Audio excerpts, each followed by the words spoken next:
तो Jai Hind everyone, I hope you all are well.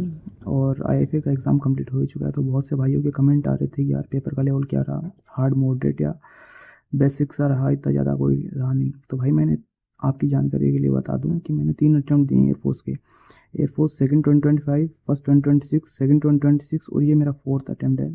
I mean IFA first 2027 वाला मेरा fourth attempt है। तो अपने 3 बेसिस जो मैंने 3 प्रीवियस में अटेम्प्ट दिए उनके बेसिस पे बोलूँ मेरी तरफ से, तो पेपर का लेवल बहुत ही ईजी आया है। इस बार कट ऑफ ज़्यादा जानी चाहिए उनकी लेवल देखा जाए तो। और बात की जाए तुम्हारी ओर से, जो बिगिनर है, फ्रेशर है, जिन्होंने फर्स्ट टाइम क्वालिफाई नहीं किया या फिर जो सेकंड टाइम दे रहे हैं, उनकी बात करूं तो भाई उनकी तरफ से इतना ज़्यादा कोई टफ लेवल आया नहीं है। मतलब मॉडरेट लेवल बोल सकते हैं हम उसको, इतना ज़्यादा टफ नहीं बोल सकते, लेकिन मॉडरेट लेवल का पेपर आया है। और बात करूँ कि यार क्वेश्चंस की, तो क्वेश्चंस की लास्ट टाइम में भाई मैंने कोई ज़्यादा स्टडी की नहीं थी। ओनली 4 to 5 डेज स्टडी की थी। जिन्होंने मेरा रिवीजन प्लान देखा हो, सो मैंने उस टाइम रिवीजन स्टार्ट तो किया था, लेकिन फिर कुछ प्रॉब्लम की वजह से मैंने वो बंद कर दिया था बीच में आते आते। और लास्ट 4 to 5 डेज मैंने रिवाइज़ किए थे, अपने नोट्स रिवाइज़ किए थे भाई। और ज़्यादा मैंने कुछ रिवाइज़ भी नहीं किया था उसमें।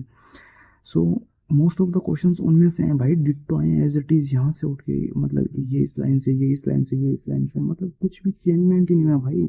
एज इट इज़ पूछ लिए गए हैं। मैं तुम्हें दिखाऊँ, और मेरा कोई इतना बड़ा चैनल तो है नहीं जो भाई तुम सुनोगे और मानोगे मेरी। सो मैं तुम्हें विद प्रूफ दिखाऊंगा यार, एज इट इज़। एक साइड में फ़ोटो और एक साइड में जो मेरे शिफ्ट में क्वेश्चन आए वो एज इट इज़ डिट्टो। तो तुम देखते जाओ एक एक करके।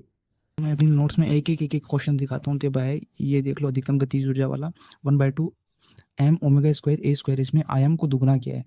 तो एक को 2 रखेंगे तो 4 गुना अपने आप आ जाएगा। ये पहला क्वेश्चन। और देखते जाओ, तुम्हें एक एक करके देखते जाओ, मैं तुम्हें एक एक करके दिखा रहा हूँ। और ये लो भाई दूसरा क्वेश्चन इसमें, दूसरे क्वेश्चन में ये पूछा गया है जी इसमें ये वाला कॉन्सेप्ट लग रहा है।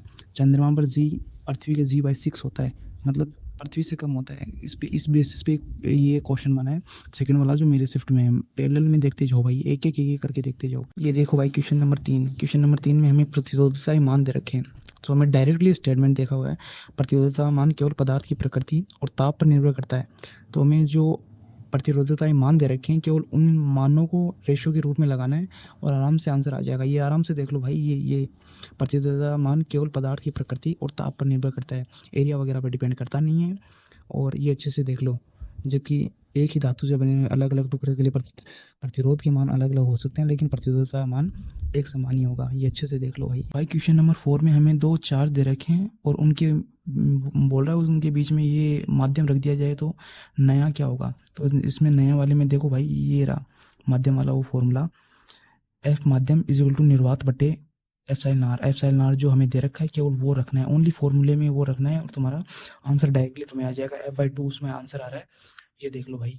5, तो भाई क्वेश्चन नंबर 5 में आराम से देख लो, यहाँ पे वो बोल रहा है आई की जगह अगर हम 2i कर दें तो b क्या होगा। तो b भी भाई 2 गुना हो जाएगा उसमें, यही बोल रहा है। क्वेश्चन नंबर 6 ये रहा, देखो क्वेश्चन नंबर 6, इसमें हमें थोड़ी लैंग्वेज ही बदल रखी है, उसमें और कुछ भी नहीं कर रहा है। इसमें मैंने क्या लिखा है, पदार्थों की चालकता केवल चालन ऊर्जा बैंड में उपस्थित मुक्त इलेक्ट्रॉनों या फिर उपस्थित मुक्त इलेक्ट्रॉन ही भाग लेते हैं। उसमें थोड़ी सी बस लैंग्वेज चेंज की है और आंसर यही चालन ऊर्जा बैंड आएगा उसमें, और कुछ नहीं करना है, एज इट इज। देखो भाई क्वेश्चन नंबर 7, ये रहे मेरे और नोट्स वाले। और इसमें ये देखो क्वेश्चन नंबर 7, यंग प्रत्यास्थता गुणांक y is equals to Y बराबर प्रतिपल बटे विकृति। ये डायरेक्ट क्वेश्चन पूछा गया है, डायरेक्ट, कुछ भी चेंजमेंट नहीं किया गया। क्वेश्चन भी भाई आया तो नोट्स में से है, लेकिन भाई वो मिलने में नहीं आ रहा है अभी, इसलिए मैं तुम्हें 9th का क्वेश्चन 8th वाला अभी स्किप कर रहा हूँ। 8th वाले में कुछ नहीं है, जैसे किसी डिस्प्लेसमेंट अपोजिट साइड में और फोर्स अपोजिट साइड में लग रहा है तो वो नेगेटिव होगा, गुरुत्व के अधीन हो रहा है तो माइनस का mgh हो जाएगा भाई, उसमें कोई ज़्यादा इतना है नहीं। और 9th वाला अभी ये देखो भाई, तरंगे ऊर्जा एवं संवेग का वहन करती हैं, डायरेक्ट क्वेश्चन। ये तुम देख सकते हो, एक साइड में क्वेश्चन देखते चलो, एक साइड में ये जो मैं तुम दिखा रहा हूँ ना, आराम से देखते चलो। तरंगे ऊर्जा एवं संवेग का वहन करती हैं, डायरेक्ट स्टेटमेंट। 10th वाला भाई मुझे भी इतना ज़्यादा समझ में नहीं है, मतलब पूछ क्या रहा है, तल में दो मुखी मुझे समझ नहीं है, मतलब कौन सी डायरेक्शन बोल रहा है, इसलिए मैं इतना ज़्यादा इस पर फोकस नहीं करूँगा। तुम ये देखो भाई 11th वाला फोकस करो, इस पे देखो। जब गैस पर कार्य किया जाता है तो वो नेगेटिव होता है, ये देख लो आराम से लिखा हुआ है, गैस पर कार्य किया जाता है तो नेगेटिव होता है, ये हमें काम में लेना है। और वो क्या बोल रहा है इसमें, रुद्धोष्म बोल रहा है, मतलब del Q is equal to 0।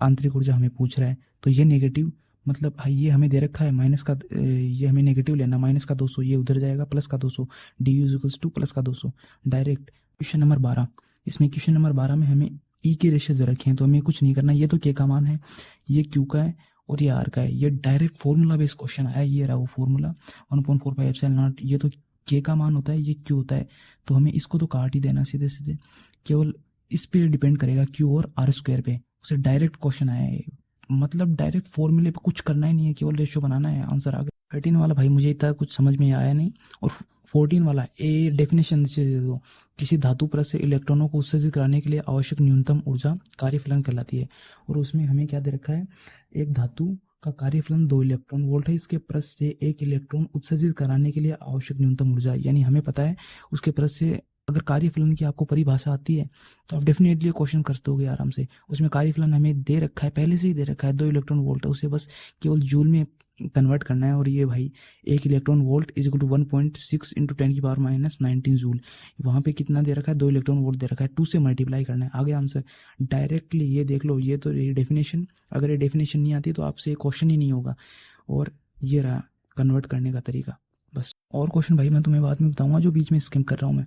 ये देखो जो एज इट इज़ मेरे नोट्स हैं वो इसमें देखो, हेनरी फेराडे के द्वितीय अनुप्रयोग है, इसमें द्वितीय अनुप्रयोग में ये देख लो, छड़चुंबक या कुंडली C2 को तेजी से गति कराने पर विक्षेप अधिक उत्पन्न होता है, यानी EMF ज़्यादा उत्पन्न होता है, गति नहीं करवाने पर कोई विक्षेप उत्पन्न नहीं होता है। और उसमें क्या बोला है कि एक को तो तेज गति करवाएंगे, मतलब मूवमेंट एक को तो तेज करवाएंगे, एक को कम करवाएंगे, जिसमें तेज करवाएंगे उसमें EMF ज़्यादा होगा, बस डायरेक्टली एज इट इज़ इसमें से। ये देखो भाई वी वाला सघन विरल वाला, इसमें हमें दे रखा है, मतलब विरल अभिलंब से दूर हटती है, अभिलंब के पास आती है, तो ये अच्छे से पढ़ लो आराम से। जब प्रकाश किरण किसी सघन से विरल में प्रवेश करती है तो अपवर्तित प्रकाश किरण अभिलंब से दूर हट जाती है, और जब प्रकाश किरण विरल से सघन में प्रवेश करती है तो अभिलंब की ओर झुक जाती है। इसी कॉन्सेप्ट पे बेस टोटल इस पे, अगर ये आपको समझ में आता है तो आप डायरेक्टली वो क्वेश्चन छोड़ सकते हो, उसमें कुछ नहीं दे रखा है, आपतन कोण दे रखा है। क्वेश्चन नंबर 22 में देखो भाई, इसमें क्या बोल रहा है, वो कोणीय संवेग संरक्षित है, मतलब ये तो कांस्टेंट है, एल तो कांस्टेंट कर दो आप इसको, और क्या बोल रहा है, इनर्शिया को आधा कर दिया जाए तो उसकी कोणीय गति पर क्या प्रभाव पड़ेगा, शायद मेरे हिसाब से ये होना चाहिए क्वेश्चन, 1 मिनट में देख लूँ इसमें, उसकी कोणीय गति पर क्या प्रभाव पड़ेगा, मतलब ओमेगा पूछ रहा है इसमें, तो इसमें इनर्शिया को आधा कर देंगे तो इनर्शिया ये तो कांस्टेंट है, ये L/2 हो जाएगा, तो ओमेगा कितना होगा भाई, ओमेगा 1/2 हो जाएगा आराम से, डायरेक्टली क्वेश्चन, मतलब एक फॉर्मूले पे बेस, देख रहे हो तुम ये फॉर्मूला। इसी 23 में हमें बोल रहा है कि कोई उपकरण है, उसकी चालू करने के लिए एक धारा दे रखी है कि भाई हमें 1/4 एम्पियर धारा चाहिए उसे चालू करने के लिए, और प्रतिरोध दे रखे हैं, 2 प्रतिरोध दे रखे हैं 80 ओम के, और समांतर क्रम में संयोजित है, तो हमें टोटल प्रतिरोध निकालना है, तो ये रहा वो फॉर्मूला, इससे आप टोटल प्रतिरोध निकाल लोगे, और V = IR, वो तो आपको आता ही है, अरे ये वाला फॉर्मूला भाई आ गया वो फॉर्मूला, 1 मिनट, V = IR, ओम का नियम से V = IR, ये वाला फॉर्मूला, ये तो अब आप सभी को आता ही है, बस ये लगाना है और डायरेक्टली आपका आंसर आ जाएगा 10। नंबर 24, जिसमें सरल सूक्ष्मदर्शी दे रखी है, बहुत से टीचर तो तुम्हें पढ़ाते भी नहीं होंगे यार, सरल सूक्ष्मदर्शी भी आती है, लेकिन आया है ये क्वेश्चन, और मैं पढ़ के गया था, आराम से करके आया हूँ। इसमें D/FE +1, कुछ भी नहीं करना था आपको, केवल ओनली एंड ओनली वैल्यू रखनी थी 25/4 और +1 करना था बस। इतने क्वेश्चन तो मैंने तुमने इन नोटबुक से कवर करवाते हैं, ये देख लो भाई, ओनली इन नोटबुक से, इतने मैं बता रहा हूँ, इतने तो तुमने गिनी लिए होंगे। अगर मैं फिर से इनमें एक क्वेश्चन फिर से देखने लगूंगा ना, तो ज़्यादा भी नहीं तो 4-5 क्वेश्चन और निकाल लूँगा इनमें से। अब देख रहे हो, अब मैथमेटिक्स की बारी, उनमें दिखाता हूँ मैं तुम्हें, वो तो डायरेक्टली है भाई। नंबर 1, PFX वाला फॉर्मूला काम में लेना है, मतलब पहले पावर का डेरिवेटिव करना है, फिर फंक्शन का, और फिर उसमें जो बैठा है ना एंगल में x, उसका डेरिवेटिव करना है, और डायरेक्टली वैल्यू रख देनी है आपको, बस खत्म काम। ओनली इस फॉर्मूले पे बेस आया PFX वाले पे, लेकिन ये बताया नहीं होगा शायद, तो किसी टीचर ने भी नहीं बताया होगा, जिससे आपने पढ़ाई की है उसने बताया भी नहीं होगा आपको। उसमें फर्स्ट क्वेश्चन में उसमें चेन रूल लगाया होगा आपने शायद, वो बहुत लंबा सिस्टम पता नहीं क्या लगाया, लेकिन अब सेकंड क्वेश्चन पे बात करता हूँ। y² = 8x दे रखा है उसमें, और एक ये जो मैंने मान रखा है ना, ये वो 0 पे नहीं है, वो उसमें बता रखा है कि 0.5 पे है वो, हाँ भाई 50 पे है वो, तो उसमें कुछ नहीं करना है। ये y = 4 4ax, ये तो हमें बताइए ए का वैल्यू हम निकालेंगे तो वहाँ से 2 आएगा, और ये यहाँ से लेके यहाँ तक की दूरी हमें दे रखी है 5, और इसमें दे रखी है कितनी 2, तो हमने निकाल ली, तो ये यहाँ से वर्टेक्स से इसकी दूरी कितनी हो जाएगी, तो 3 हो जाएगी भाई। डायरेक्टली क्वेश्चन देख लो आराम से। नंबर 3 देख लो भाई आराम से। यदि किसी सारणी में एक रो या एक कॉलम के सभी एलिमेंट शून्य हो तो सारणी का मान शून्य होता है। ये तो डायरेक्टली मैच हुआ है, आराम से चेक कर लो एक एक एक एक। क्वेश्चन नंबर 4, उसमें बाहर DET लगा रखा है और मैंने डिटरमिनेंट सीधा लगा रखा है, बस और कुछ नहीं है। एड जॉइंट ए, उसमें डिटरमिनेंट की पावर n-1, n यहाँ ऑर्डर है, मतलब ऑर्डर हमें दे रखा है इसका, इस डिटरमिनेंट का 3 दे रखा है हमें, तो केवल n की जगह हमें 3 रखना है। 3 - 1 2, और 2 की क्यूब, और a हमें दे रखा है 2, और यहाँ पे आराम से रखने पर आंसर आ जाएगा। आप देख सकते हो ये डिटरमिनेंट है, केवल सीधी प्रॉपर्टी है, property only, totally based property, केवल और केवल मान ही रखना है हमें भाई। क्वेश्चन नंबर 5, हमें दो अर्थमेटिक मीन दे रखा है, मतलब यहाँ हमें ए और सी के बीच का अर्थमेटिक मीन दे रखा है, या 2b, ए और सी के बीच का अर्थमेटिक मीन है। केवल हमें बी की जगह जो अर्थमेटिक मीन हमें दे रखा है वो रखना है, और ये वैल्यू हमें दे रखी है, केवल ए की वैल्यू हमें दे रखी है और सी की हमें निकालनी है। टोटली फॉर्मूला वैसे देख लो आराम से भाई, आराम से चेक करो। 6, क्वेश्चन नंबर 6 में अगर f"(x) इज लेस देन 0 है तो हमें क्या दे रखा है, आराम से देख लो। f"(x) is less than 0, minimum value maximum होगा वो, आराम से देखो, ये डायरेक्ट पूछा गया है। देखते चलो आप साइड में, side by side question paper देखते चलो और ये भी देखते चलो। f"(x) less than 0 maximum value, I mean maximum. तो आपको कुछ नहीं करना, x+2 और x-2 करना है, फिर अलग अलग करके आपको डिवाइड कर देना भाई, और कुछ नहीं करना उसमें, अलग अलग करके डिवाइड कर देना है, और फिर ये फॉर्मूला यूज़ कर लेना है, आराम से डायरेक्टली मिल जाएगा आपको ये फॉर्मूला। ये रहा मेरा फॉर्मूला, इसमें मेरे नोट्स में बनाए हुए, और आपको आराम से देखने में मिल सकता है, देख लो भाई आराम से। इसमें अंतःखंड पूछा है, तो x बराबर 0 कर दो तो y का अंतःखंड, y बराबर 0 कर दो तो x का अंतःखंड आ जाएगा। वरना आप यहाँ पे ये फॉर्मूला इस फॉर्मेट में लाके भी बना सकते हो। मैं इस फॉर्मेट में लाके ही बनाया था भाई, और तो देख ही सकते हो, आपके सामने है सब कुछ। ये देखो question number 9, some important results में मैंने लिख रखा है ऊपर ही ऊपर। ये पावर भी हमें दे रखी है, n की जगह 12 दे रखा है और अल्फा की जगह 2 दे रखा है, और हमें कुछ नहीं करना है, केवल इसको इससे मल्टीप्लाई करना है। 12 × 2 24, और 3 से डिवाइड करना है, कितना 8, और जो टर्म नंबर आता है, ये r का नंबर तो कम आता है टर्म नंबर से, मतलब टर्म नंबर आएगा ना वो 9 आएगा, इसमें आ गया डायरेक्ट आंसर। देख लो ये रहा फॉर्मूला, वो रहा क्वेश्चन। अचर राशि का अवकलन, अचर राशि मतलब कांस्टेंट, जो इसकी वैल्यू बदलती नहीं है, जैसे 5 6 7 8 ऐसे कुछ करके, तो उसमें आराम से लिख रखा है मैंने d/dx कांस्टेंट। कांस्टेंट का क्या होता है, 0 उसमें दे रखा है, देख लो भाई, ये रहा कांस्टेंट। 1 2 3 5 4 कुछ भी हो सकता है। नंबर 13 में भाई ये देखो, ये ए मैट्रिक्स है, बी मैट्रिक्स है, ये इसका ऑर्डर है, इसका ऑर्डर है, ये इसका ऑर्डर है, इसका ऑर्डर है। इसमें ये दोनों समान होनी चाहिए, तभी ये एक दूसरे से मल्टीप्लाई होंगे। और जो नया ऑर्डर नया बन के आएगा C(x) × Q, ये देख लो direct as it is property based. देख ले भाई वेरिएंस का प्रत्येक डाटा को अगर मैं, ये रहा वेरिएंस को अगर प्रत्येक डाटा को क्या बोल रहा, 3 से मल्टीप्लाई कर दो, तो वेरिएंस क्या होगा, 3 के स्क्वायर से मल्टीप्लाई हो जाएगा भाई। ये लो, ये तो ये रही वो प्रॉपर्टी, और वो रहा वो क्वेश्चन, उसमें 3 से मल्टीप्लाई कर रहे हैं, तो उसमें लैम्डा की जगह 3 रखोगे, 3 का स्क्वायर 9, डायरेक्ट क्वेश्चन देख ले यार। क्वेश्चन में कॉन्जुगेट पूछा तो मैंने डायरेक्टली मेंशन कर रखा है, कॉन्जुगेट लेते समय ध्यान रखें कि केवल और केवल आयोटा का चिन्ह परिवर्तित करना है, उसमें वो नंबर वाला चिन्ह चेंज नहीं करना होता है। तो बेसिक है यार, सबको पता होता है, मैं आराम से मैंने डायरेक्टली मेंशन भी कर रखा है इसमें। 19 में हमें वैल्यू दे रखी है, जैसे 45 30 डिग्री, तो x+y की वैल्यू जैसे इन्हें पुट करोगे तो एक में 75 बनेगा और एक में 15 डिग्री। तो मैंने भाई ये देख लो आराम से अच्छे से मेंशन कर रखी है इनकी वैल्यू, केवल आपको वैल्यू रखनी, वैल्यू रखते ही आंसर आ जाएगा अगर आपको ये वैल्यू याद है। ये देख लो ये वैल्यू लिख रखी मैंने एक एक एक। 22 में डायरेक्ट ये रहा फॉर्मूला, x⁻⁴ log a की पावर x माइनस का 1/x = log a, direct as it is.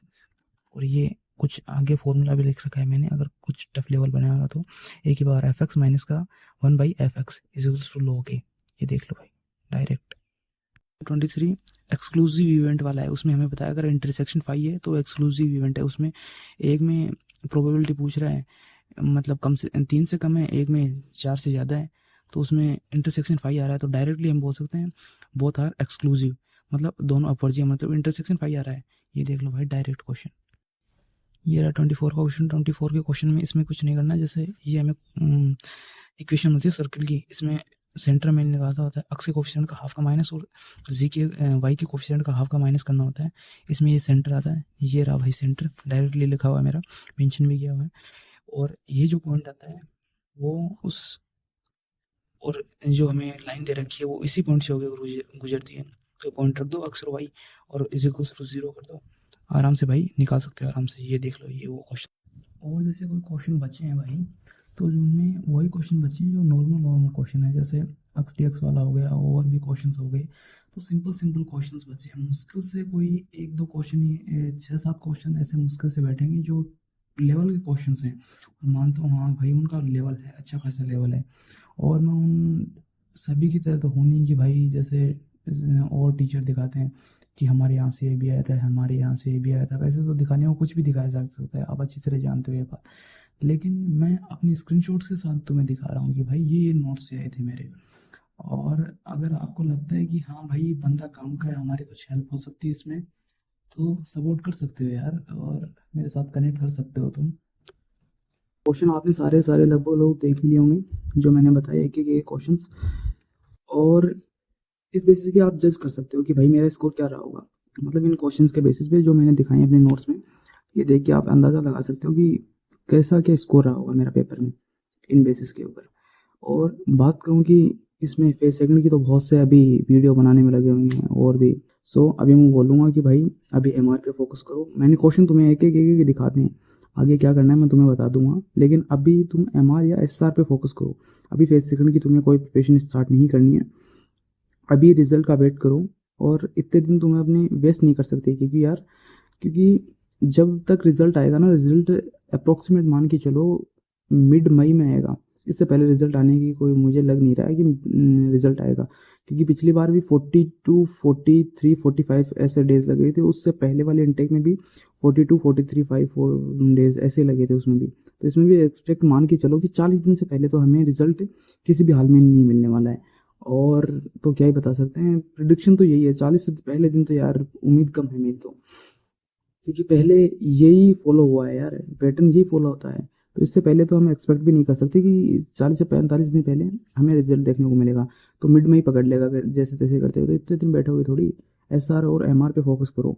और फेज सेकंड में जैसे रिजल्ट आता है तो मैं तुम्हें बता दूंगा भाई कैसे तुम्हें प्रिपेयर करना है, कैसे ग्रुप डिस्कशन भी प्रिपेयर करना है। अभी तुम अगर चाहो, अगर तुम्हारा स्कोर बहुत अच्छा बन रहा है, तो मैं तुम्हें रिकमेंड करूंगा कि तुम अभी रनिंग स्टार्ट करो। कोई फेज 2 की प्रिपरेशन तुम्हें स्टार्ट करनी नहीं है, ओनली रनिंग स्टार्ट करनी है। ये बात समझ, तुम्हें ऐसा लगा ये स्क्रीनशॉट्स वगैरह देख के और ये क्वेश्चन देख के कि बंदा काम का है, भाई आगे काम आ सकता है, किसी तो काम आएगा ये, मतलब कुछ ठीक ही बता रहा है, और उससे तो कनेक्ट हो सकते हो तुम यार। क्योंकि 3 बार क्वालिफाई किया है, तो ऐसे कोई मजाक तो बता नहीं रहा हूँ, तो आपको कुछ अच्छी चीज़ ही बता रहा हूँ। सो मिलते हैं भाई जल्दी, और एक कट ऑफ पे मैं अपने जो प्रीवियस बेसिस पे जो ट्रेंड रहा है उसके बेसिस पे यार 2-4 दिन में एक बार एनालाइज करने दो। एक मेरा एग्ज़ाम आ रहा है अभी, और उसके बाद मैं थोड़ा बहुत टाइम लेके एनालाइज करके ज़रूर से एक कट ऑफ पे ज़रूर वीडियो लेके आऊँगा यार।